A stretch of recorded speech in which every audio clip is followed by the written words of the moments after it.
একসময় এখানে একটা বিশাল ঘড়ি ছিল, চুপচাপ দাঁড়িয়ে থাকতো, চলতো না কিন্তু ছিল। কিন্তু এখন ঘড়িটা নেই। কেরিনা কবে রিমুভ করলো কেউই জানে না। তুমি কি কখনো খেয়াল করেছো? এখন টাওয়ারটা দাঁড়িয়ে আছে একা, কিন্তু কোনো ঘড়ি নাই।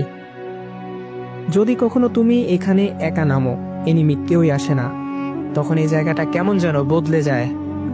চারপাশে কোনো শব্দ নাই, আর মাঝে মধ্যে দূর থেকে আসে পায়ের শব্দ, কিন্তু কোনো এনিমি পায়ের শব্দ না। ক্যামেরা ঘোরালেই কেউই নাই, কিন্তু কে যেন আড়াল থেকে তাকিয়ে আছে এমন এমন মনে হচ্ছে। আবার হঠাৎ করে কোন দিক চলে যায়।